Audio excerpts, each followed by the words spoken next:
प्यारे दोस्तों, आज की इस वीडियो में हम आपको अल्लाह के प्यारे नबी हज़रत मोहम्मद मुस्तफ़ा सल्लल्लाहु ताला अलैहि वसल्लम का उस वक्त का वाक़या बताने वाले हैं जब आप अपनी माँ हज़रत आमिना के पेट में थे। इस वीडियो में हम आपको पूरे 9 महीनों की दास्तान बताने वाले हैं। इसीलिए आज का ये वीडियो आप लोगों के लिए बहुत ही ख़ास है।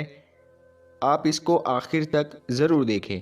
और अगर आपको प्यारे नबी हज़रत मोहम्मद मुस्तफ़ा सल्लल्लाहु अलैहि वसल्लम से सच्ची मोहब्बत है तो इस वीडियो को एक लाइक ज़रूर करें।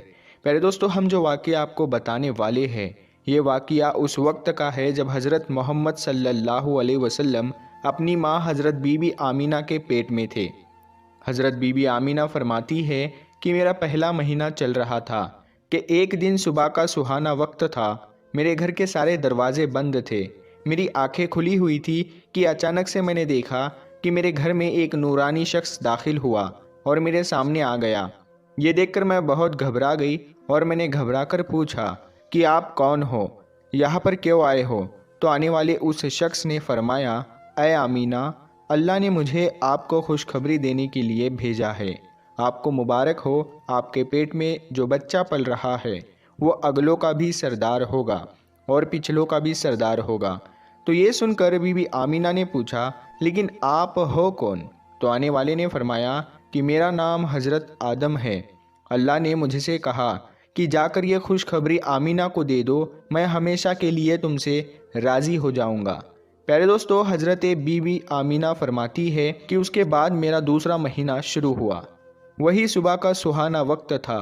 घर के सारे दरवाजे बंद थे कि अचानक से एक और नूरानी चेहरा मेरे सामने आ गया। पहले वाला नूरानी चेहरा अलग चमक रहा था जो हज़रत आदम अलैहिस्सलाम का था, तो अब वाला चेहरा उससे ज़्यादा चमक रहा था। मैंने घबराकर पूछा कि आप कौन हो? तो आने वाले नूरानी शख्स ने फरमाया, ऐ आमीना, खुश हो जाओ, तुम्हारे पेट में जो बच्चा पल रहा है अल्लाह उसको पूरी दुनिया के लिए रहमत बनाने वाला है। तो बीबी आमीना ने पूछा, लेकिन आप कौन हो? तो आने वाले ने फरमाया कि मेरा नाम हज़रत नूह अलैहिस्सलाम है। अल्लाह ने मुझसे कहा है कि ए नूह, जाकर आमीना को यह खुशखबरी दे दो, हम जन्नत में तुम्हारे लिए रास्ता बनाते रहेंगे। प्यारे दोस्तों, हज़रत आमीना फरमाती है कि उसके बाद मेरा तीसरा महीना शुरू हुआ। वही मंज़र था, सुबह का सुहाना वक्त था। घर के सारे दरवाजे बंद थे कि अचानक से एक और नूरानी चेहरा मेरे सामने आ गया। इस बार मैंने बगैर घबराए हुए कहा कि कहो, क्या बशारत देने आए हो? तो आने वाले नूरानी इंसान ने फरमाया कि ए आमीना, तुम्हारे पेट में जो बच्चा पल रहा है उसका मुकाम बहुत ज़्यादा ऊंचा होगा कि क़यामत के दिन वो जिसकी तरफ इशारा करते जाएंगे अल्लाह उनके गुनाहों को माफ़ करते जाएंगे। तो बीबी आमीना ने पूछा, लेकिन आप कौन हो? तो आने वाले ने फरमाया कि मेरा नाम हज़रत शीस अलैहिस्सलाम है। प्यारे दोस्तों, हज़रत आमीना फरमाती है उसके बाद मेरा चौथा महीना शुरू हुआ। वही सुबह का वक्त था कि अचानक से एक नूरानी चेहरा मेरे सामने आ गया और कहने लगा, ऐ आमीना, खुश हो जाओ, तुम्हारे पेट में जो बच्चा पल रहा है वही अल्लाह का आखिरी नबी है। इसके बाद में इस दुनिया में कोई दूसरा नबी नहीं आने वाला है। तो बीबी आमीना ने पूछा, लेकिन आप कौन हो? तो जवाब मिला कि मेरा नाम हज़रत इदरीस अलैहिस्सलाम है। प्यारे दोस्तों, हज़रत आमीना फरमाती है उसके बाद मेरा पाँचवा महीना शुरू हुआ। वही सुबह का वक्त था। घर के सारे दरवाजे बंद थे कि अचानक से एक नूरानी चेहरा मेरे सामने ज़ाहिर हो गया और कहने लगा, ऐ आमीना, खुश हो जाओ, तुम्हारे पेट में जो बच्चा पल रहा है वही दुनिया का सरदार होगा, नबियों का सरदार होगा और इस बच्चे से बढ़कर कोई और पाक दामन नहीं होगा। तो ये सुनकर बीबी आमीना ने पूछा, लेकिन आप कौन हो? तो आने वाले ने फरमाया, मेरा नाम हज़रत हूद अलैहिस्सलाम है। प्यारे दोस्तों, हज़रत आमीना फरमाती है कि उसके बाद मेरा छठा महीना शुरू हुआ। वही सुबह का वक्त था।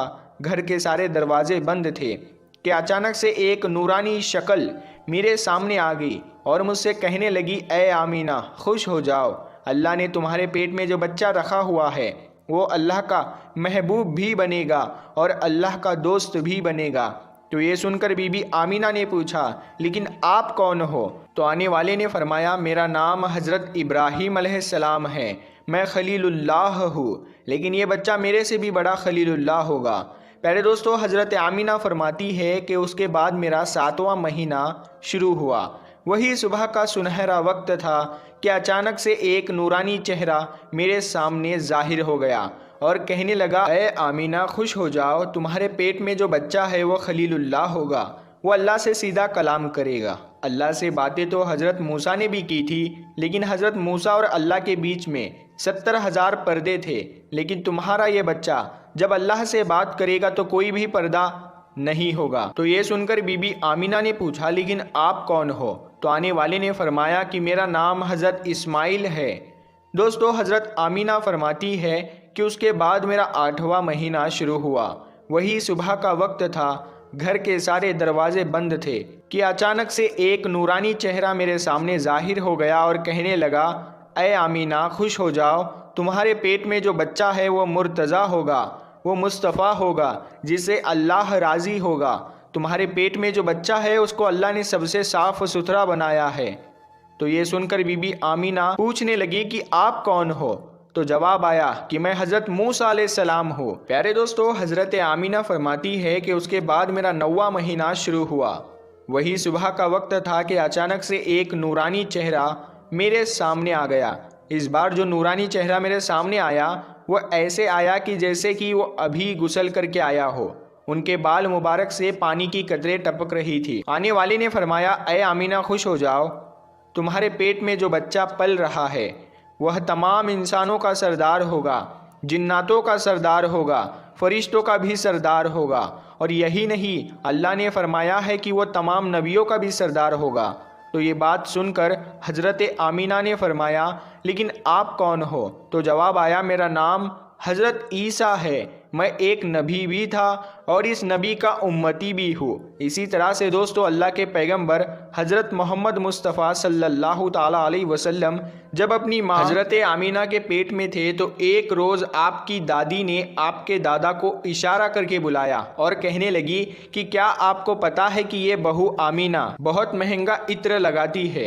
मैं तो बड़ी परेशान हो चुकी हूँ, आप ज़रा आमीना से इसके बारे में पूछिए। तो ये सुनकर आपके दादा ने कहा कि इस बारे में तू ही पूछ लेती, तो तूने क्यों नहीं पूछा? तो आपकी दादी ने कहा कि मैं अब आपको क्या बताऊँ, मैंने कई मर्तबा कोशिश की, लेकिन जब भी मैं आमीना के सामने जाती हूँ तो उसका नूरानी चेहरा देखकर खामोश हो जाती हूँ। आमीना के चेहरे पर इतनी चमक आ गई है कि मैं कुछ पूछ नहीं पा रही हूँ, आप ही जाकर पूछ लीजिए। ये सुनकर आपके दादा ने कहा कि तू तो औरत जात है, घर में ही रहती है, लेकिन मैं तो मर्द हूँ, घर से बाहर रहता हूँ। मक्का में मैं कुरैश का सरदार हूँ। जो भी मुझसे मिलता है वो पूछता है, अब्दुल मुत्तलिब तुम्हारे घर में इतनी इत्र की बारिश कहाँ से हो रही है? और हाँ, एक बात और ये है कि इत्र की खुशबू भी वहीं से आती है जहाँ आमीना जाती है। अगर आमीना रसोई घर में जाती है तो खुशबू वहाँ से आती है, अगर गुस्ल खाने में जाती है तो खुशबू वहाँ से आती है, अगर ये थूकती है तो खुशबू वहाँ से आती है। और ये कोई मामूली इत्र भी नहीं है, ये कोई इराक या मिस्र का इत्र नहीं है, ये तो कोई ख़ास ही इत्र है। उसके बाद आपके दादा अब्दुल मुत्तलिब ने हिम्मत करके आमीना को बुलाया और कहने लगे, बेटी आमीना, तुझे पता है कि मैं कुरैश का सरदार हूँ, मैं खाने काबा का मुतवल्ली हूँ, बड़ी इज्जत वाला हूँ। मैं जहाँ भी जाता हूँ लोग मुझसे पूछते हैं कि ए अब्दुल मुत्तलिब, तेरे घर से इत्र की खुशबू कहाँ से आ रही है? बेटी आमीना, एक बात बताओ, मैं तो इत्र नहीं लगाता, तुम्हारी माँ भी ये इत्र नहीं लगाती, तो ये इत्र तू लाती कहाँ से है? तो ये सुनकर हज़रत आमीना के आंखों में आंसू आ गए और कहने लगी, अब्बा जान, अब मैं आपको क्या बताऊँ, मैंने अपनी सारी ज़िंदगी में कभी कोई इत्र नहीं लगाया है, मुझे अच्छे और बुरे इत्र की पहचान नहीं है, मैंने आज तक किसी भी इत्र वाले से इत्र नहीं खरीदा। लेकिन अब्बा जान, मैं आपको एक बात बताऊं। उसके बाद हज़रत आमीना ने अपने पेट पर हाथ रखते हुए कहा, अब्बा जान, ये सब इस आने वाले मेहमान की बरकत है, आपने तो ये सिर्फ खुशबू महसूस की है, अगर मैं आपको कुछ और बताऊं तो आप मुझे दीवानी कहोगे। ये सूरज कई मरतबा मुझको सलाम करता है, ये चाँद कई मरतबा मुझको सलाम करता है, और यही नहीं, जब मैं सो जाती हूँ तो ऐसी ऐसी औरतें जिनको ना कभी आपने देखा है और ना कभी मैंने देखा है, ऐसी ऐसी औरतें सामने खड़ी होकर मुझे हवा करती है। सुभान अल्लाह। प्यारे दोस्तों, अगर आपको ये वीडियो पसंद आई है तो आप इस वीडियो को अपने दोस्तों में ज़रूर शेयर करें, और अगर चैनल पर पहली बार आए हो तो इस चैनल को ज़रूर सब्सक्राइब करें हम मिलते हैं फिर एक नई वीडियो के साथ। तब तक के लिए अस्सलामु अलैकुम। अल्लाह हाफिज़।